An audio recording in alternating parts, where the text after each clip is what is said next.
Alright, I'm back with another edition of Steve's Model Builds, and today, you've probably seen this kit before, but today we're going to do an unboxing and review with the new rating system.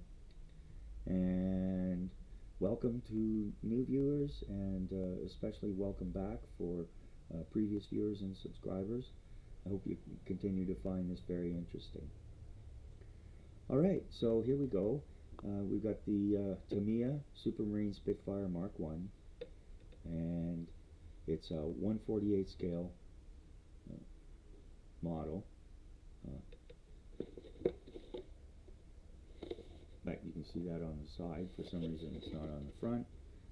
Oh, here it is. Yeah, 1/48 scale aircraft, series number 119. Gives the wingspan, fuselage, and highly accurate kit based on in-depth examination of actual aircraft. Elegant form captured in style. Parts included to recreate various types of Mark 1 front canopy sights and more.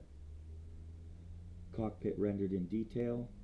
You can choose open or closed canopy, wheels up or wheels down, each with dedicated parts for superb realism. Comes with one seated pilot figure and 3 markings options. So we got the so-called Battle of Britain version here on the top of the box.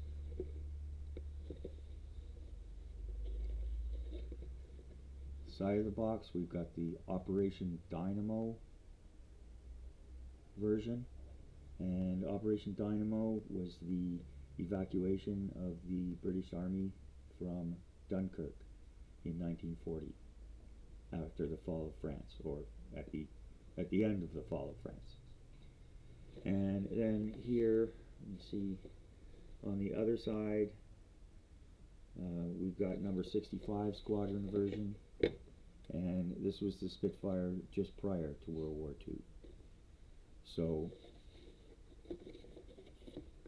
I mentioned before the Battle of Britain occurred across the summer of 1940,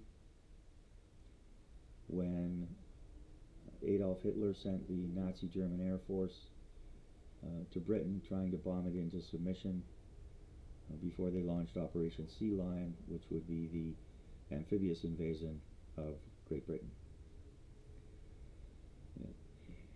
In order to invade, they needed first to destroy the British Air Force, and so the Battle of Britain resulted. This aircraft, along with many others, most particularly the Hawker Hurricane, beat back the German Air Force. Their losses became so high that they simply gave up, and Operation Sea Lion was cancelled. Unfortunately, as a result of that, after the Battle of Britain was lost by Nazi Germany, they then took to nighttime bombing of civilian targets in Great Britain, most notably London, and again in an attempt to bomb them into submission. There's a lot of history behind it that's out there. If you know, there's some great movies, some of them a little Hollywood melodramatic, but they tell the story. And so yeah, if you're interested, there's lots of information out there that you can look up for yourselves.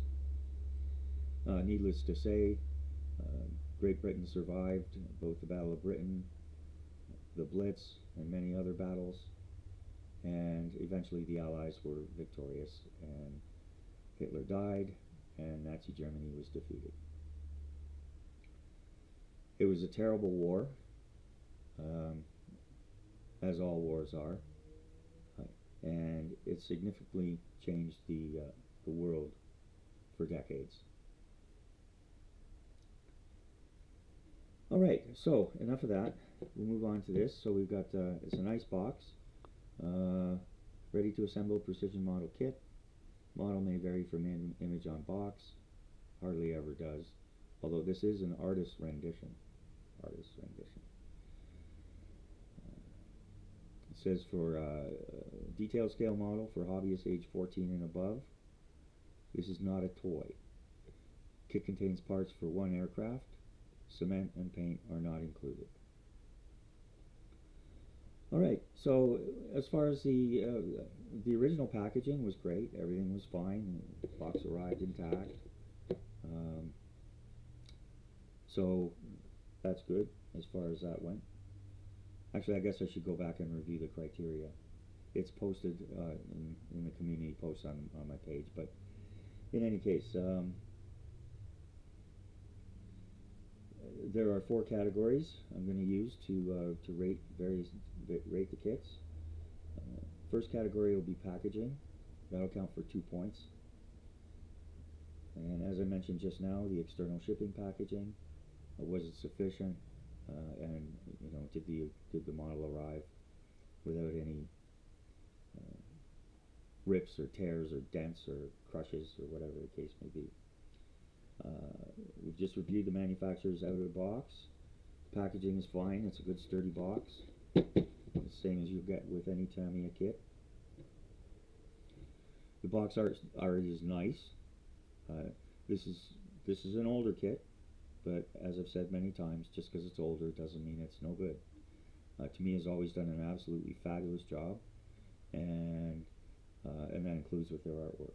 So you get a nice, you get nice artwork on this kit here as well. You can see how they've given you cockpit detail as well with the open cockpit. Okay, and information such as this, the scale and so forth, it does give you the difficulty level, not right up front. When they say, for 10 and up, for 12 and up, for 14 and up, whatever the case may be, I suppose that's a good enough guide, but I much prefer a rating system like from 1 to 5 as far as the skill level goes. You can have a 14-year-old who's never built a model before, and they'll have a rough time with a model like this. Likewise, you might have a 10-year-old who's been modeling for a couple of years, and it's okay for them. So it all depends on your skill level, and that's not to say that you need to stick within what you think your skill level is. If you want to take on a challenge, it's great. It's only a plastic model kit. If you make a mistake, you can move on. You can make a diorama out of it, a crashed plane or a half-sunk ship or whatever the case may be. Anyways. So, next we open up the box, and the last criteria for packaging is if the screws are unbagged, a single bag, or, as we see here, 1 bag for each sprue, which is great. Alright, next will be the sprues. That's the second category that I'll rate. Again, that's 2 points. And we're going to look to see if they're complete.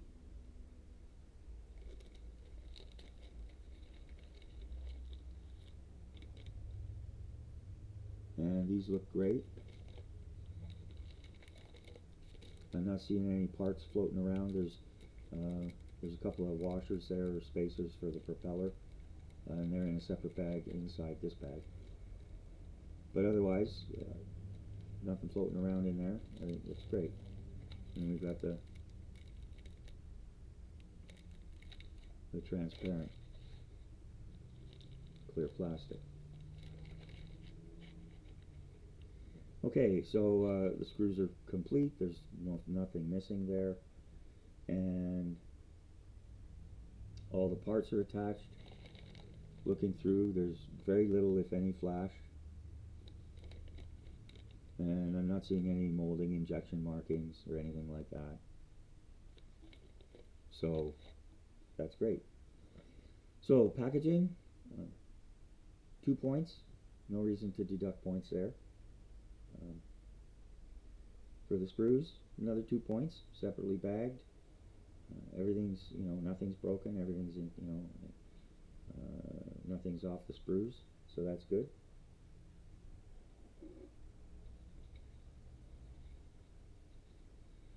Alright, so the third criteria is parts, and this will be worth 3 points. And what we look for here is the quality of plastic and detail.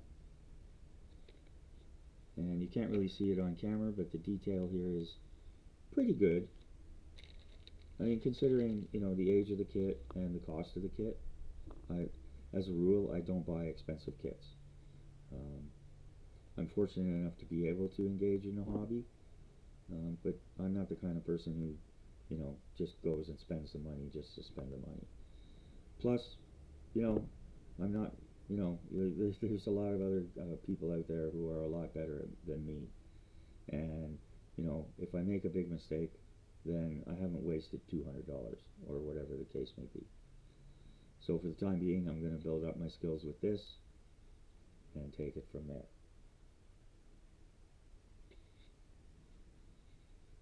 There are no broken parts or any parts that seem to be warped that shouldn't be.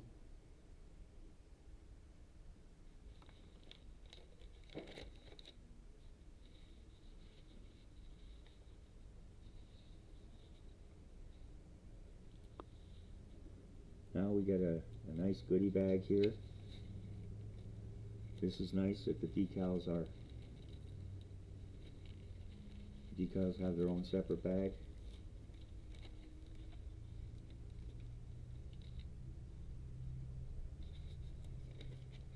Protective paper for the decals. Decals for all the different versions. There will be extras, so make sure you save them. And here we have masks and stencils for painting the cockpit and other items. And this is new. We have a nice, I guess it goes this way. We have a nice set of photo etch parts. Here is the straps and the seat belts, and there's stuff for the radiators and the cockpit. So that stuff is great, and we'll show you how that stuff works in the build. Okay, so parts. There's no reason to deduct any points. Everything looks just great. Extra goodies here.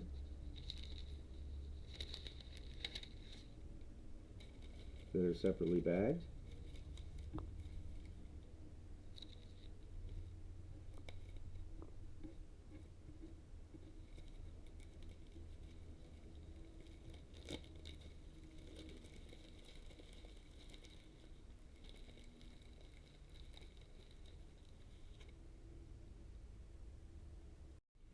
So, like I said, 3 points there. I'm going to think about it, but I may add a quarter-point bonus to each category. So a kit could get up to 11 points, and that would be, you know, what's sometimes called the wow factor, or miscellaneous things. For example, I paid less than $50 for this kit, including shipping, and, you know, it's got the 3 different versions of decals, it's got the photo etch parts, and it's got the masks. So, you know, I would give that the extra quarter point for this kit. You know, you spend $200 on a kit, you expect to get those things, but not from one that's less than $50. Alright, so the last category is the instructions.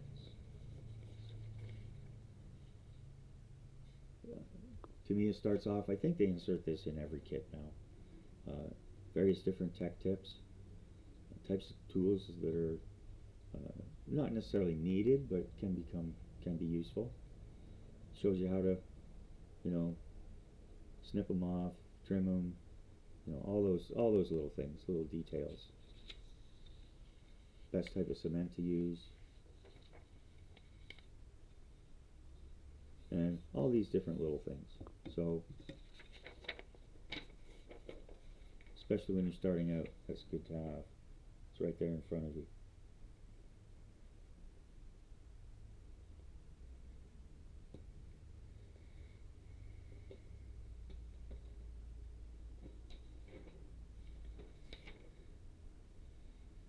Alright.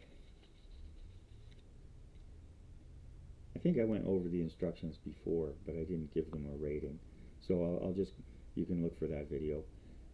I'll just run through this quickly. Obviously, Tamiya is a Japanese company, so you're going to see a lot of Japanese. This is great. This is the Japanese side. This is the English side. So it gives you history, design, service in the skies. Nice diagram of a basic aircraft, shows you all the different parts and pieces, so you can familiarize yourself with the nomenclature, what things are called.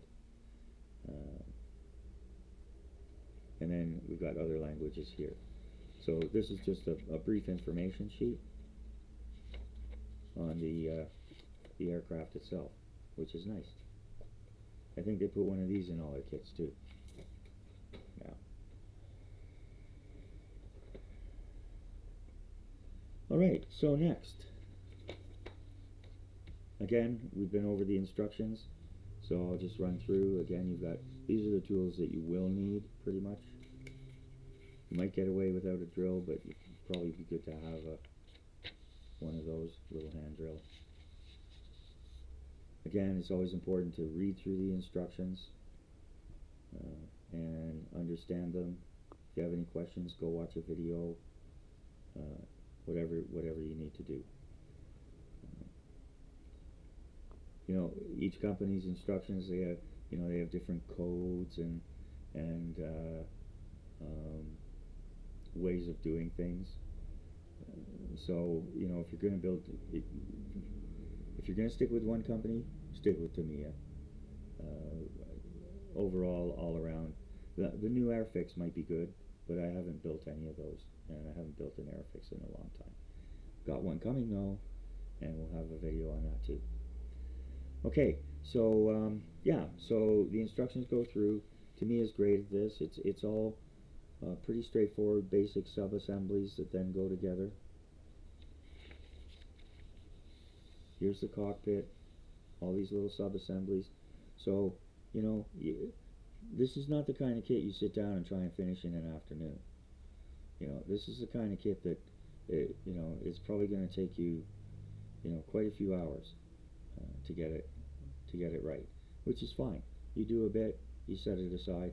Half the time you have to wait for parts to dry anyway. And, you know, so just be patient. That's the most important thing when you're doing this kind of craft. So a good example here is, it shows you the sub-assembly for the cockpit, and then that just drops right in, glued together, how to put it all together. The cockpit's really the most complex part. Everything else is pretty straightforward. Shows you where to put the photo etch, shows you how to do the masks, gives you all the details.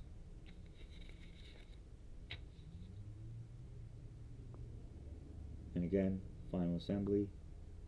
Here it tells you all the different decals for the different versions of the aircraft, painting and stencils. Some people like to use stencils instead of decals. They use the stencil and then spray the paint on. And again, the different decals. How to apply the decals, etc., etc., all the details. So, good instruction booklet. Instructions look clear, as they always are with Tamiya. They are in black and white, but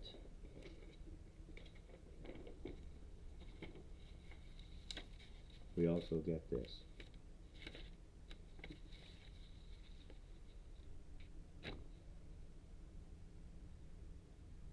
And this would qualify as a quarter point bonus point here.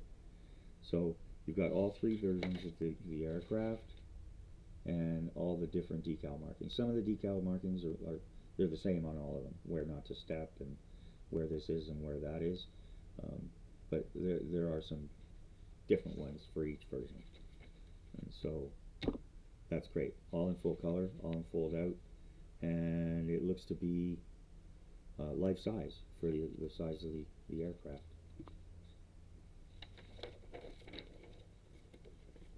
So there's no messing about, as they say. Alright, so yeah, that's it for the kit.